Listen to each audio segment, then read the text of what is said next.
শুকরিয়া আদায় করি মালিক, এমন বড় নিয়ামত তুমি আমারে দিছো।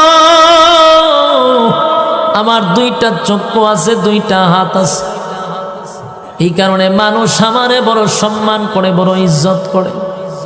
আমার হাত পা চক্ষু থাকার কারণে মানুষ আমার সঙ্গে বন্ধুত্ব করে। আমাকে নিয়ে মানুষ কফি খায়, আমার নিয়ে মানুষ সেলফি তুলে। কেন রে? আমার মধ্যে আল্লাহর নিয়ামত আছে, এই জন্য মানুষ আমারে মহব্বত করে, ভালোবাসে।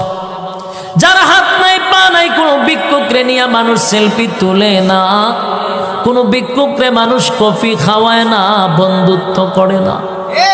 কোনো ভিক্ষুক ভালো বাড়িতে বিয়া শাদিও করতে পারে না, কারণ তার মধ্যে আল্লাহর সেই নিয়ামত নাই যেই নিয়ামত আমার মধ্যে আছে। শুকরিয়া আদায় যদি করো, তাহলে তুমি বুঝতে পারবা কি পরিমাণ নিয়ামত আল্লাহ আমারে দিছে।